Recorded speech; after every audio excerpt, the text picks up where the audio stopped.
Sugar 300 ആയാലും 400 ആയാലും അതുപോലെ തന്നെ ഇൻസുലിൻ 15 to 20 യൂണിറ്റ് എടുക്കുന്നവർ, 2 നേരം മരുന്ന് കഴിക്കുന്നവർക്ക് ഒക്കെ ഡയബറ്റീസ് റിവേഴ്സ് ചെയ്ത് കൊണ്ടുവരാൻ കഴിയുന്ന കാര്യങ്ങളാണ് ഇന്നത്തെ വീഡിയോയിലൂടെ നമ്മൾ ഡിസ്കസ് ചെയ്യുന്നത്. ഞാൻ ഡോക്ടർ ആമിന, QNB ഹെൽത്ത് കെയറിലെ മെഡിക്കൽ ഓഫീസറാണ്.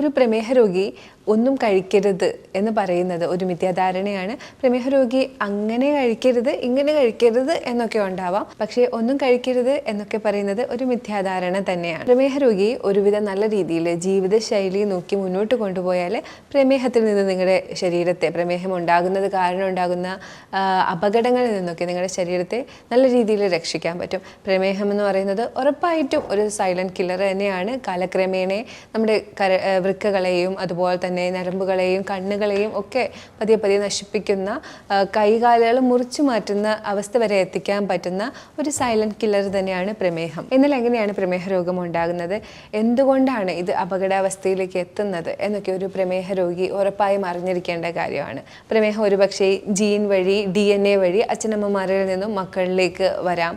അല്ലെങ്കിൽ നമ്മൾ ക്രമാതീതമായിട്ട് കാർബോഹൈഡ്രേറ്റ് ഒരുപാട് ഉപയോഗിക്കുന്ന നമ്മുടെ ഭക്ഷണക്രമങ്ങളും ജീവിതത്തിൽ വ്യായാമങ്ങൾ കുറവുള്ളതും അൺഹെൽത്തി ആയിട്ടുള്ള ലൈഫ് സ്റ്റൈലും ഒക്കെ കാരണം നമുക്ക് ഡയബറ്റീസ് അഥവാ പ്രമേഹം വരാം.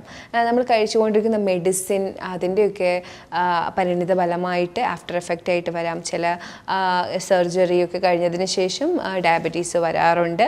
അപ്പോൾ അങ്ങനെയും ഡയബറ്റീസ് വരാം. ശരീരത്തിൽ ക്രമാതീതമായി കാർബോഹൈഡ്രേറ്റ്, അത് റിഫൈൻഡ് കാർബോഹൈഡ്രേറ്റിൻ്റെ അളവ് കൂടി ശരീരം നമ്മൾ സ്റ്റോർ ചെയ്ത് വെച്ച് മടുത്ത് വരുമ്പോൾ ഇൻസുലിൻ റെസിസ്റ്റൻസിലേക്ക് എത്തും. അതായത് ഈ ഗ്ലൂക്കോസിനെ ശേഖരിച്ച് വെക്കാനുള്ള കീ ആയിട്ടുള്ള ഇൻസുലിന് ഡാമേജ് വന്നിട്ട് അതിന് കഴിയാതെ വരുന്ന അവസ്ഥ വരാം. അങ്ങനെ ഇൻസുലിൻ റെസിസ്റ്റൻസ് കാരണവും നമുക്ക് ഡയബറ്റീസ് വേഴ്സ് ആയിക്കൊണ്ടിരിക്കാം. മേളിൽ പറഞ്ഞ കാര്യങ്ങളൊക്കെ നമ്മുടെ ആഗ്നേയ ഗ്രന്ഥിയിലാണ് നമ്മുടെ ഡയബറ്റീസ് എന്ന് പറയുന്ന പ്രമേഹം ഉണ്ടാവാൻ കാരണമാകുന്ന ഹോർമോൺസിൻ്റെ തകരാറും കാര്യങ്ങളൊക്കെ വരുന്നത് ആഗ്നേയ ഗ്രന്ഥി അഥവാ പാൻക്രിയാസിൻ്റെ പ്രവർത്തനങ്ങളുടെ മിസ്റ്റേക്ക് കാരണം തന്നെയാണ്. അപ്പോൾ ഞാൻ ഈ മേളിൽ പറഞ്ഞ കാരണങ്ങളൊക്കെ കാരണം ഇൻസുലിനും ഗ്ലൂക്കഗോണും, അതായത് നമ്മുടെ പ്രമേഹത്തിന് കൺട്രോൾ ചെയ്യുന്ന, അതായത് നമ്മുടെ ഗ്ലൂക്കോസിൻ്റെ മെറ്റബോളിസത്തിനെ കൺട്രോൾ ചെയ്യുന്ന ഹോർമോൺസിന് വ്യതിയാനം വരുന്നത് കാരണം ഡയബറ്റീസിലേക്കും പ്രമേഹത്തിലേക്ക് എത്തുന്നു. പ്രമേഹ രോഗികൾ എപ്പോഴും ബിഗിനിങ്ങിൽ അവർക്ക് പ്രമേഹമുണ്ടെന്ന് അറിയുന്ന കുറച്ച് ലക്ഷണങ്ങളാണ്. ഒന്നവർക്ക് എപ്പോഴും വെള്ളം ദാഹിക്കുക, ഒത്തിരി വെള്ളം ദാഹിക്കും. അതുപോലെ തന്നെ കൂടുതൽ വിശക്കും. വിശന്ന് കഴിഞ്ഞാൽ അവർ വിറയ്ക്കാൻ തുടങ്ങും.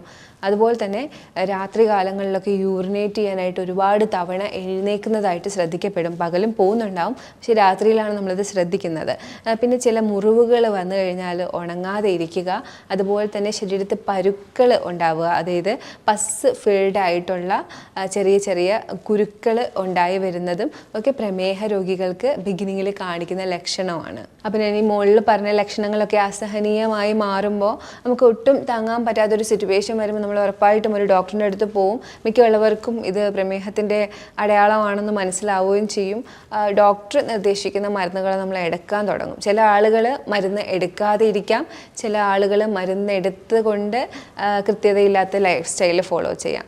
എനിക്ക് പറയാനുള്ളത്, നമ്മൾ പലരും മരുന്നിനെ കുറ്റം പറയാറുണ്ട്. മരുന്ന് കഴിച്ചാണ് എൻ്റെ കിഡ്നി പോയത് അല്ലെങ്കിൽ എൻ്റെ കണ്ണ് പോയത് എന്നൊക്കെ പറയാറുണ്ട്. മരുന്ന് കഴിച്ചത് കൊണ്ട് മാത്രം നിങ്ങൾക്ക് ഒരിക്കലും കിഡ്നിയും കണ്ണും ഒന്നും പോവില്ല.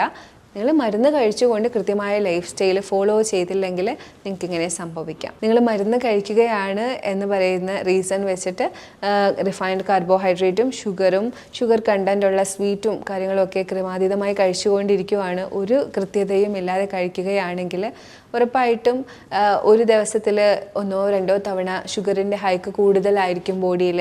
അങ്ങനെ കൂടി നിൽക്കുന്ന ഷുഗർ ഹൈക്ക്, ഗ്ലൂക്കോസ് ഹൈക്കുള്ള സമയങ്ങളിൽ നമ്മുടെ അവയവങ്ങളിൽ ഡാമേജ് വരും. ഷുഗറിൻ്റെ കണ്ടൻറ്റ് കാരണം ഡാമേജ് വരാൻ തുടങ്ങും. 10-20 വർഷമാകുമ്പോഴത്തേക്കും കിഡ്നിയിൽ പ്രശ്നം, അല്ലെങ്കിൽ കണ്ണിന് തിമിരം, അത് കണ്ണിന് കാഴ്ച പോകുന്നു, കയ്യിലും കാലിലും തരിപ്പ്, മരവിപ്പ്, അങ്ങനെയുള്ള പ്രശ്നങ്ങൾ ഒക്കെ പ്രകടമാവാൻ തുടങ്ങും. അവസാനമായി മൂത്രം കൺട്രോൾ ചെയ്യാൻ പറ്റാതെ വരികയും പിടിച്ചു നിർത്താൻ പോലും കഴിയാത്ത അവസ്ഥയും വൃക്ക തകരാറിലാവുകയും മൂത്രം പോവാതിരിക്കുകയും ഒക്കെ ചെയ്യുന്ന സിറ്റുവേഷൻ, വൃക്ക തകരാറുകൾ ഒക്കെ ഉണ്ടായി അതൊരു എൻഡ് സ്റ്റേജിലേക്ക് പോകുന്ന അവസ്ഥയിലേക്ക് വരെ വരാം. എന്നാൽ ഇതൊന്നും സംഭവിക്കാതെ നമുക്ക് കൃത്യമായിട്ട് നമ്മുടെ ആരോഗ്യം സംരക്ഷിക്കാവുന്നതേ ഉള്ളൂ നല്ല ജീവിതശൈലിയിലൂടെ. ഞാൻ എപ്പോഴും പറയുന്ന കാര്യമാണ്, നമ്മൾ ഓരോരുത്തരും ഓരോ കണ്ടീഷൻ അനുസരിച്ചായിരിക്കും ഒരു 10-25 വയസ്സ് കഴിഞ്ഞ് കഴിഞ്ഞാൽ പിന്നെ ജീവിക്കേണ്ടി വരുന്നത്. നമ്മുടെ ബോഡിയിൽ ഉണ്ടാകുന്ന കണ്ടീഷൻസ് മിക്കുള്ള ആളുകൾക്കും എന്തെങ്കിലുമൊക്കെ ഒരു കണ്ടീഷൻ ഉണ്ടാവും. നടുവേദനയോ അല്ലെങ്കിൽ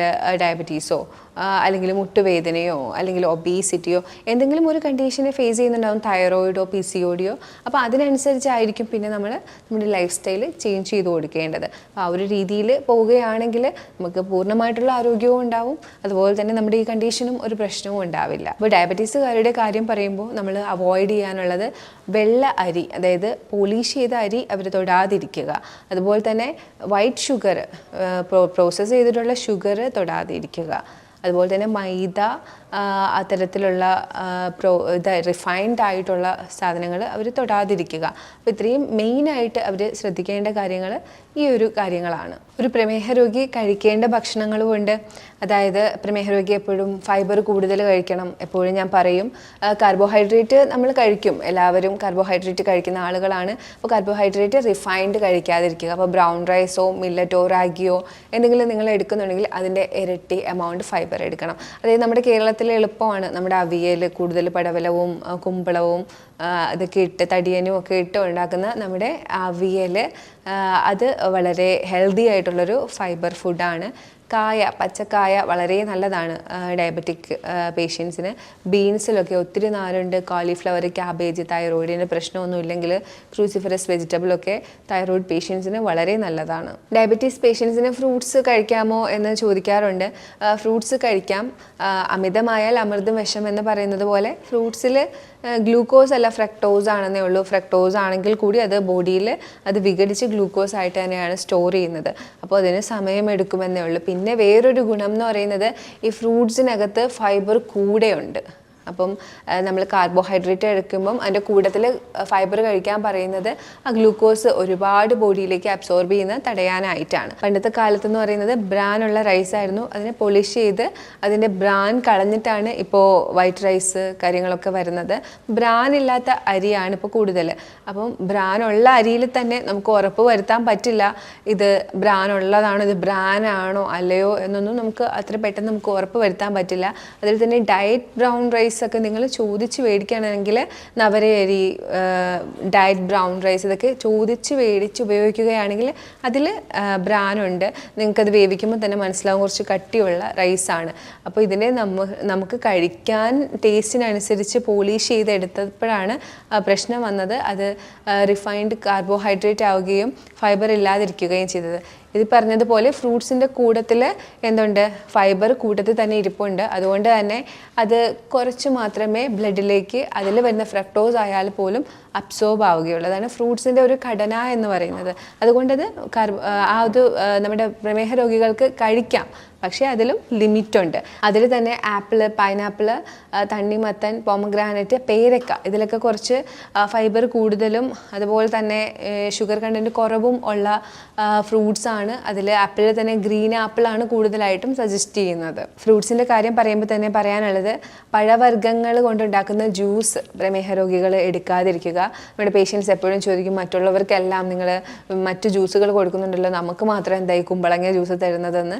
അതിന് കാരണം നമ്മൾ ജ്യൂസ് ആക്കി കൊടുക്കുമ്പോൾ അതിനകത്ത് ഫൈബർ എല്ലാം പോയി പെട്ടെന്ന് ഷുഗർ ഹൈക്കാവും. ഫ്രക്ടോസ് ആയാൽ കൂടി ഷുഗർ ഹൈക്കാവും. ഷുഗർ ആഡ് ചെയ്യാത്തതാണെങ്കിലും അത് കൂടും. അപ്പോൾ അതുകൊണ്ടാണ് ജ്യൂസ് ആക്കി കൊടുക്കാത്തത്. നമുക്ക് ജ്യൂസ് ഒരു എനർജി ഡ്രിങ്ക് ആയിട്ട് ബാക്കിയുള്ളവർക്ക് കുടിക്കുന്നതിൽ പ്രശ്നമില്ല. പക്ഷേ ഡയബറ്റീസ് പേഷ്യൻസ് ജ്യൂസ് കുടിക്കാതിരിക്കുക, പഴവർഗ്ഗം കൊണ്ടുണ്ടാക്കിയ ജ്യൂസ് കുടിക്കാതിരിക്കുക. നിങ്ങൾക്ക് കുമ്പളനീരോ വെള്ളരിക്കയുടെ നീരോ കുക്കുംബറിൻ്റെ നീരോ ഒക്കെ നിങ്ങൾക്ക് എടുക്കാം. ക്യാരറ്റ് ആയാലും അധികം അങ്ങോട്ട് പ്രിഫർ ചെയ്യില്ല, കാര്യം അതിൻ്റെ ഫൈബർ മാറ്റിയിട്ടാണല്ലോ നമ്മൾ എടുക്കുന്നത്.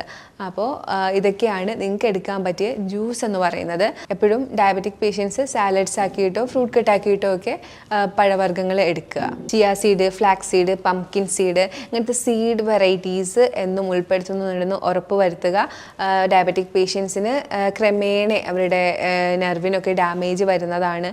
അപ്പോൾ അവർക്ക് വൈറ്റമിൻസും മിനറൽസും വളരെ ഇമ്പോർട്ടൻ്റ് ആണ്. ഒരു 10 വർഷമായി നിങ്ങളുടെ ഡയബറ്റീസൊക്കെ വന്നിട്ടെങ്കിൽ നിങ്ങൾ ഉറപ്പായിട്ടും നിങ്ങളുടെ വൈറ്റമിൻസും മിനറൽസും ഒക്കെ കറക്റ്റ് ആണോ എന്ന് നിങ്ങൾ വിലയിരുത്തണം ഇടയ്ക്കിടയ്ക്ക്. അത് കറക്റ്റ് അല്ല എങ്കിൽ ഒരു ഡോക്ടറുടെ സഹായത്തോടു കൂടി കൃത്യമായിട്ട് ആ ഒരു വൈറ്റമിൻസും മിനറൽസും ഒക്കെ സപ്ലൈ ചെയ്യുകയും ചെയ്യണം. അതുപോലെ ഇമ്പോർട്ടൻ്റ് ആണ് നട്ട്സും ഡ്രൈ ഫ്രൂട്ട്സും, ആൽമണ്ടും കാഷ്യൂവും വാൾനട്ടും, അതുപോലെ തന്നെ ഫിഗും ഡേറ്റ്സും ഡ്രൈഡ് ഗ്രീപ്സും ഒക്കെ അടങ്ങുന്ന ഡ്രൈ ഫ്രൂട്ടും കുറച്ച് എമൗണ്ട് നിങ്ങൾ എടുത്തിരിക്കണം.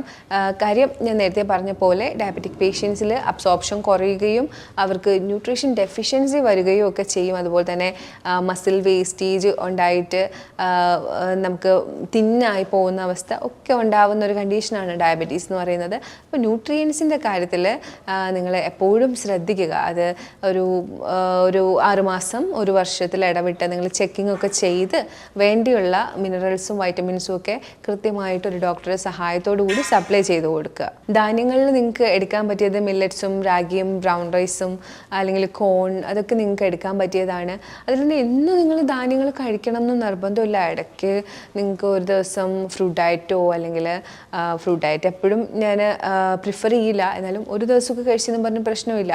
അതുപോലെ തന്നെ റോസ് സാലഡ്, ബോയിൽഡ് വെജിറ്റബിളിൻ്റെ ഡയറ്റൊക്കെ ഇടയ്ക്ക് മാറി മാറി നിങ്ങൾക്ക് എടുത്തു കൊടുക്കാം. എപ്പോഴും ഞാൻ മില്ലറ്റിൻ്റെ കാര്യം പറയുമ്പോൾ പറയാറുണ്ട്, മില്ലറ്റ് സ്ഥിരം കഴിച്ചുകൊണ്ടിരിക്കരുത്, മില്ലറ്റ് ഇടയ്ക്ക് ഒക്കെ കഴിക്കുക എന്നുള്ളതാണ്. ഒരു ആൾട്ടർനേറ്റീവായിട്ട് കഴിക്കുക. മില്ലറ്റ് കൂടുതലായിട്ടും നമ്മുടെ ന്യൂട്രീഷൻ ഡെഫിഷ്യൻസി ഒക്കെ ഉണ്ടാവും. മില്ലറ്റ് മാത്രം കഴിക്കുകയാണെങ്കിൽ അതിൽ ഇൻസോലബിൾ ഫൈബർ കൂടുതലാണ്. അതുകൊണ്ട് തന്നെ ചിലപ്പോൾ ഡെഫിഷ്യൻസീസ് ഉണ്ടാവും. ഹീറ്റ് കൂടുന്ന പ്രശ്നങ്ങളൊക്കെ മില്ലറ്റ് മാത്രം കഴിക്കുന്നവർക്കുണ്ടാവും. അപ്പോൾ അത് ശ്രദ്ധിക്കുക. രാവിലെ എഴുന്നേറ്റ ഉടനെ ചായ കുടിക്കുന്നത് നമ്മുടെയൊക്കെ ഒരു ശീലമാണ്. ചായ കുടിച്ചാലേ ടോയ്ലറ്റിൽ പോകുള്ളൂ, എന്തെങ്കിലും ചെയ്യാൻ പറ്റുള്ളൂ, മോട്ടീവ് കിട്ടുള്ളൂ എന്നുള്ളതൊക്കെ ഒരു ശീലമാണ്. എപ്പോഴും രാവിലെ വെറും വയറ്റിൽ കുടിക്കാൻ പറ്റിയത് പച്ചക്കറിയിൽ നിന്ന് എടുക്കുന്ന ഒരു ജ്യൂസ് ആയിരിക്കും, ആൽക്കലിക് ജ്യൂസ്. അതിപ്പോൾ കുമ്പളത്തുനിന്നോ അല്ലെങ്കിൽ കുക്കുംബറിന്നോ നിങ്ങൾക്ക് ജ്യൂസ് എടുക്കാം. പ്രമേഹത്തിന് പ്രത്യേകമായിട്ടുള്ള ഹെർബൽ ടീകളാണ് ഉലുവ തിളപ്പിച്ച് എടുക്കുന്ന വെള്ളം, അതൊരു ഹെർബൽ ടീ ആണ്. അതുപോലെ തന്നെ നിങ്ങൾക്ക് ശംഖുപുഷ്പം തിളപ്പിച്ച് എടുക്കുന്ന വെള്ളം, അതൊരു ഹെർബൽ ടീ ആയിട്ട് ഉപയോഗിക്കാം. പേര ഇല തിളപ്പിച്ച വെള്ളം ഒരു ഹെർബൽ ടീ ആയിട്ട് ഉപയോഗിക്കാം. അതുപോലെ നിങ്ങൾക്ക് ഉപയോഗിക്കാൻ പറ്റിയതാണ് കെമൊമൈൽ എന്ന് പറയുന്ന അതൊക്കെ നമുക്ക് കടയിൽ നിന്ന് മേടിക്കാൻ കിട്ടുന്നത്. ആ ടീ കുടിക്കാം. ഒരു ദിവസം ഗ്രീൻ ടീ എടുക്കാം. അങ്ങനെ നിങ്ങൾക്ക് ഡയബറ്റീസുകാർക്ക് ഉപയോഗം കിട്ടുന്ന ടീകളാണ്. നിങ്ങൾക്ക് എടുക്കുന്നത് കൊണ്ട് നിങ്ങളുടെ ഹാബിറ്റ് നടന്നു പോകും. അതുപോലെ തന്നെ നിങ്ങൾക്ക് ഉപയോഗവും കിട്ടുന്ന ടീകളാണ് ഞാൻ ഈ പറഞ്ഞ ടീകൾ. അത് തിളപ്പിച്ച് എടുക്കുന്ന വെള്ളം. ഇതിന് കൂട്ടത്തിൽ ഹിബിസ്കസ് ടീ, നമ്മുടെ ചെമ്പരത്തിയുടെ ഇതള് തിളപ്പിച്ചെടുക്കുന്ന വെള്ളം നല്ലതാണ്. അതുപോലെ തന്നെ കുറച്ച് ടെർമറിക്, നമ്മുടെ പച്ചമഞ്ഞൾ ആഡ് ചെയ്തിട്ട്, പൊടിച്ച മഞ്ഞളായാലും കുഴപ്പമില്ല, അത് ആഡ് ചെയ്തിട്ട് തിളപ്പിച്ചെടുക്കുന്ന വെള്ളം വളരെ നല്ലതാണ്. നമുക്ക് ഇഷ്ടപ്പെടുന്ന രീതിയിലുള്ള ഒരു ടീയാണ് പെപ്പർമിൻറ്റ് ടീ. അതായത് പെപ്പറും നമ്മുടെ പുതിന ഇലയും ചേർത്തിട്ട് ഉണ്ടാക്കുന്ന ടീ കുറച്ച് സ്ട്രോങ് ആയിരിക്കും. ഇപ്പം നമുക്ക് ചായ വിട്ട് കളയാൻ പറ്റാത്തവർക്കൊക്കെ ആദ്യമൊക്കെ ട്രൈ ചെയ്യാൻ പറ്റിയതാണ് പെപ്പർമിൻറ്റ് ടീ എന്ന് പറയുന്നത്.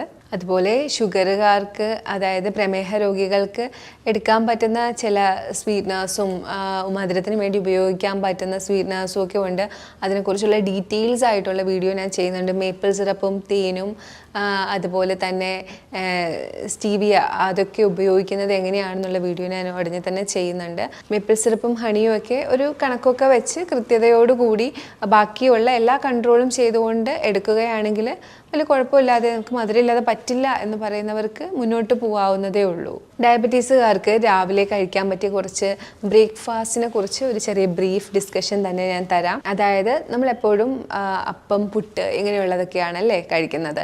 അപ്പോൾ എപ്പോഴും അപ്പമൊക്കെ കഴിക്കുമ്പോൾ ഒരു അപ്പം എടുത്തതിന് ശേഷം ഒരു മുട്ടയും കുറച്ചധികം വെജിറ്റബിൾ സാലഡും എടുക്കുക. അതുപോലെ തന്നെ രാവിലെ ഒരു പുഴുങ്ങിയ ഏത്തപ്പഴവും ഒരു മുട്ടയും എടുക്കുകയാണെങ്കിൽ നിങ്ങൾക്ക് നല്ല രീതിയിൽ ഫൈബറും പ്രോട്ടീനും കിട്ടുന്ന ഒരു ഡയറ്റ് ആവും. അതുപോലെ നിങ്ങൾക്ക് ചെയ്യാൻ പറ്റിയ വേറൊരു കാര്യമാണ് കുറച്ച് അരിമാവിനകത്തോ ഗോതമ്പ് മാവിനകത്തോ കൂടുതൽ വെജിറ്റബിൾസ് അരിഞ്ഞിട്ട് ഒരു മുട്ടയും കൂടി ചേർത്ത് ഒരു ദോശ പോലെ ആക്കിയെടുക്കുന്നത്. കുറച്ച് പുട്ടും കൂടുതൽ കടലക്കറിയും എടുത്തു കഴിഞ്ഞാലും നിങ്ങൾക്കൊരു ബാലൻസ് കിട്ടുന്നുണ്ട്. അതിൻ്റെ കൂട്ടത്തിൽ കുറച്ച് സാലഡും കൂടി ആഡ് ചെയ്ത് കഴിഞ്ഞാൽ ഫൈബറും ആയി. ഒരു ചപ്പാത്തിയിൽ കുറച്ചധികം വെജിറ്റബിൾസും ചിക്കൻ അല്ലെങ്കിൽ എഗ്ഗ് ഒന്ന് സോട്ട് ചെയ്ത് ഇട്ടതും കൂടി ചേർത്ത് ഒരു റോള് ആക്കി കഴിക്കുകയാണെങ്കിൽ രാവിലത്തെ ബ്രേക്ക്ഫാസ്റ്റിന് അത്യാവശ്യം ഫില്ലിംഗ് ആയിട്ടുള്ള ഹെൽത്തി ആയിട്ടുള്ള ഡയബറ്റിക് ഫ്രണ്ട്ലി ആയിട്ടുള്ള ഒരു ബ്രേക്ക്ഫാസ്റ്റ് അങ്ങനെയും നിങ്ങൾക്ക് ചെയ്യാം. ഞാൻ എപ്പോഴും ഡിസ്കസ് ചെയ്യുമ്പോൾ പറയാറുള്ളതാണ് ഇടനേരം എന്ന് പറയുന്നത്. അതായത് നമ്മൾ 3 നേരമാണല്ലേ ഭക്ഷണം കഴിക്കുന്നത്, രാവിലെ, ഉച്ചയ്ക്ക്, വൈകിട്ട്, ഡിന്നർ. അപ്പോൾ ഇതിന് ഇടനേരത്ത്, അതായത് രാവിലേക്കും ഉച്ചയ്ക്കും ഇടയിലൊരു 11 മണി, അതുപോലെ തന്നെ ഉച്ചയ്ക്കും വൈകിട്ടിനും ഇടയിലൊരു 2-3 അതിനിടയിലുള്ള സമയം, ആ സമയങ്ങളിൽ നിങ്ങൾ എന്തെങ്കിലും ഹെൽത്ത് ബെനിഫിറ്റ് ഉള്ള ഒരു സപ്ലിമെൻറ്റ് കൊടുക്കണം, എന്തെങ്കിലും ഒന്ന് സപ്ലൈ ചെയ്ത് കൊടുക്കണം. അതിനായിട്ട് നിങ്ങൾക്ക് വേണമെങ്കിൽ ബാർലി വാട്ടർ എടുക്കാം, അല്ലെങ്കിൽ ഒരു മോരും വെള്ളം കുടിക്കാം, അല്ലെങ്കിൽ നട്ട്സ് കുതിർത്തത്, അല്ലെങ്കിൽ ഫ്രൂട്ട് കട്ട്, അങ്ങനെ എന്ത് വേണമെങ്കിലും. പിന്നെ ഞാൻ എപ്പോഴും പറയുന്നതാണ്, നിങ്ങൾ മറ്റുള്ള സമയങ്ങളിൽ നട്ട്സും സീഡ്സും ഒന്നും കഴിക്കുന്നില്ലെങ്കിൽ ഈ നട്ട്സും സീഡ്സും ഡ്രൈ ഫ്രൂട്ടും എല്ലാം കൂടി ഒന്ന് ബ്ലെൻഡ് ചെയ്ത് ബോൾസ് ആക്കി വെച്ചിട്ട് അത് ഈ ഒരു ഇടനേരത്ത് കഴിക്കുക. കാര്യം നമ്മൾ ഓഫീസിലൊക്കെ പോകുമ്പോൾ ഇതെല്ലാം കൊണ്ടുപോകാൻ പറ്റില്ല. പക്ഷേ ഇതൊന്ന് ബ്ലെൻഡ് ചെയ്ത് വെച്ചിരിക്കുകയാണെങ്കിൽ, ഇതൊന്നും ഒരു ചെറിയ ബോൾ കൊണ്ടുപോവുകയാണെങ്കിൽ നിങ്ങൾക്കുള്ള ന്യൂട്രിയൻസും സപ്ലൈ ആയി, അതുപോലെ തന്നെ നിങ്ങൾക്ക് പെട്ടെന്ന് വിശക്കുകയില്ല. ഇനി നമുക്ക് ലഞ്ചിൻ്റെ കാര്യം പറയാം. ലഞ്ച് ഒരുപാട് തവണ എക്സ്പ്ലെയിൻ ചെയ്തിട്ടുള്ളതാണ്, നിങ്ങൾക്കും ഇപ്പോൾ അറിവുണ്ടായിരിക്കും. ലഞ്ച് എപ്പോഴും പോർഷൻ കൺട്രോൾ ചെയ്തെടുക്കുക. കുറച്ച് ഒരു പ്ലേറ്റ് എടുക്കുകയാണെങ്കിൽ അതിൽ ഒരു കുറച്ച് ഭാഗം ചോറ് എടുക്കുക, കൂടുതൽ ഭാഗം വെജിറ്റബിൾസ്, അവിയൽ പോലെ എന്തെങ്കിലും വെജിറ്റബിൾസ് ഒന്ന് സോട്ട് ചെയ്തതോ ഒക്കെ എടുക്കുക. അതിൽ ചോറിനേക്കാളും കുറച്ച് കുറവ് നിങ്ങൾ പ്രോട്ടീൻ എടുക്കുക. ചിക്കനും മീനും അല്ലെങ്കിൽ മുട്ടയോ അതിലേതെങ്കിലും ഒന്ന്, എല്ലാം കൂടി ഒരുമിച്ചല്ല, അതിലേതെങ്കിലും ഒന്ന് എടുക്കുക. പിന്നെ കുറച്ച് ഫൈബർ ഓൾറെഡി എടുത്തു, കുറച്ച് ഫാറ്റിന് വേണ്ടി നിങ്ങൾക്ക് കേർഡോ അങ്ങനെ എന്തെങ്കിലും എടുക്കാം. ഡയബറ്റീസുകാർ വൈകിട്ട് ജോലിയൊക്കെ കഴിഞ്ഞ് വന്നിട്ട്, അല്ലെങ്കിൽ വീട്ടിലിരിക്കുന്നവരാണെങ്കിൽ വീട്ടിലിരിക്കുന്ന സമയത്ത് വൈകുന്നേരം നമ്മൾ ചായ കുടിക്കുന്ന സമയത്ത് എന്താണ് കഴിക്കേണ്ടത്? ഒരു ഹെർബൽ ടീ നിങ്ങൾക്ക് ഓപ്റ്റ് ചെയ്യാം. രാവിലെ പറഞ്ഞതിലുള്ള ഏതെങ്കിലും ഒരു ഹെർബൽ ടീ. അതിന് കൂട്ടത്തിൽ നിങ്ങൾക്ക് നട്ട്സോ സീഡ്സോ എടുക്കാം. നിങ്ങൾ ബ്ലെൻഡ് ചെയ്ത് ബോൾസ് ആക്കി യൂസ് ചെയ്യുന്നുണ്ടെങ്കിൽ വീണ്ടും എടുക്കേണ്ട കാര്യമില്ല. അതിനകത്ത് കുറവ് ക്വാണ്ടിറ്റി ആണെങ്കിൽ ഉറപ്പായിട്ടും നിങ്ങൾക്ക് കുറച്ച് സീഡ്സ് എടുത്ത് കഴിക്കാവുന്നതാണ്. അതുപോലെ തന്നെ പയറ് പുഴുങ്ങിയത്, കടല പുഴുങ്ങിയത്, മുട്ട പുഴുങ്ങിയത്, അങ്ങനെ പ്രോട്ടീൻ ബേസ്ഡ് ആയിട്ടുള്ള എന്തെങ്കിലുമൊക്കെ ഒരു ഹെൽത്തി സ്നാക്കിങ് നിങ്ങൾക്ക് ചെയ്യാം. അല്ലെങ്കിൽ നിങ്ങൾക്ക് ഈ പുഴുക്കുകളൊക്കെ ഉണ്ടല്ലോ, അതിൽ തന്നെ മധുരക്കിഴങ്ങൊക്കെ ഡയബറ്റീസുകാർക്ക് വളരെ നല്ലതാണ്. അവർക്ക് നല്ല ഫൈബർ ഉള്ളതാണ് മധുരക്കിഴങ്ങ്. അപ്പോൾ മധുരക്കിഴങ്ങ്, ചേന ഒക്കെ വളരെ നല്ല ട്യൂബർ ഗണത്തിൽപ്പെട്ടതിൽ ഡയബറ്റീസുകാർക്ക് എടുക്കാൻ പറ്റിയതാണ്. അപ്പോൾ അങ്ങനെയുള്ളതും നിങ്ങൾക്ക് കഴിക്കാവുന്നതാണ്. 8 മണിക്ക് മുമ്പ് നല്ല രീതിയിൽ പ്രോട്ടീൻ റിച്ച് ആയിട്ടുള്ള ഒരു ഫുഡായിരിക്കണം കഴിക്കേണ്ടിയുള്ളത്. ഞാൻ നേരത്തെ പറഞ്ഞു മസിൽ വേസ്റ്റേജ് ഉണ്ടാവുന്നതാണ്. അപ്പോൾ നമ്മൾ നല്ല രീതിയിൽ പ്രോട്ടീനാണ് ഡയബറ്റീസുകാർക്ക് സപ്ലൈ ചെയ്ത് കൊടുക്കേണ്ടത്. അപ്പം പയറുകറിയും ചപ്പാത്തിയും, അല്ലെങ്കിൽ മുട്ടക്കറിയും ചപ്പാത്തിയും, കുറച്ച് ചിക്കനും ചപ്പാത്തിയും, മീൻ, അങ്ങനെയൊക്കെയുള്ള രീതിയിലുള്ള ഫുഡായിരിക്കണം എടുക്കേണ്ടിയുള്ളത്. ഒരുപാട് ക്വാണ്ടിറ്റി കഴിക്കണം എന്നുള്ളതല്ല, ക്വാളിറ്റിയിൽ വേണം നിങ്ങൾ ഫുഡ് കഴിക്കാനായിട്ട്. ഡയബറ്റീസുകാർക്കും എക്സസൈസ് വളരെ ഇമ്പോർട്ടൻ്റ് ആണ്. അതിൽ മെയിനായിട്ട് ചെയ്യേണ്ടതാണ് വാക്കിംഗ്. അതുപോലെ തന്നെ സ്റ്റെപ്പിൽ കയറി ഇറങ്ങുന്നത് വളരെ നല്ലതാണ് പാൻക്രിയാസിൻ്റെ മൂവ്മെൻറ്റ്സിന്. അതുപോലെ തന്നെ ഹൈ ഇൻറ്റൻസിറ്റി ഇൻ്റർവെൽ എക്സസൈസ് എന്ന് പറയുന്ന ഒരു 20 മിനിറ്റൊക്കെ വരുന്ന നമ്മുടെ കൂടുതലായിട്ടും കാർഡിയോ വർക്കൗട്ട്സ് ആയിട്ടുള്ള പുഷപ്പും സ്ക്വാട്ട്സും ഒക്കെ ഇൻവോൾവ് ആയിട്ട് വരുന്ന കുറച്ച് എക്സസൈസുകളുണ്ട്. അത് 1 മിനിറ്റ് 2 മിനിറ്റ് നേരങ്ങളിൽ ചെയ്യുന്നതാണ്. അങ്ങനെ ഒരു 20 മിനിറ്റ്സ് ചെയ്യുന്ന ആ വർക്കൗട്ട്സ് ചെയ്യുന്നതും ഡയബറ്റീസുകാർക്ക് വളരെ നല്ലതാണ്. അവർക്ക് മസിൽസ് ബിൽഡ് ചെയ്യാനും മസിൽ വേസ്റ്റേജ് വരാതിരിക്കാനും ഒക്കെ ആയിട്ടാണ് ഈ ഒരു എക്സസൈസ് നമ്മൾ ചെയ്യിപ്പിക്കുന്നത്. ഉറക്കം എല്ലാവർക്കും വളരെ ഇമ്പോർട്ടൻ്റ് ആണ്. അതുപോലെ തന്നെ ഡയബറ്റീസുകാർക്കും നല്ലൊരു ഉറക്കം അവരുടെ ക്ലെൻസിങ്ങിനും അവരുടെ ക്ഷീണമൊക്കെ മാറാനും ഒക്കെ ഹെൽപ്പ് ചെയ്യാനായിട്ട് നല്ലൊരു ഉറക്കം ആവശ്യമാണ്.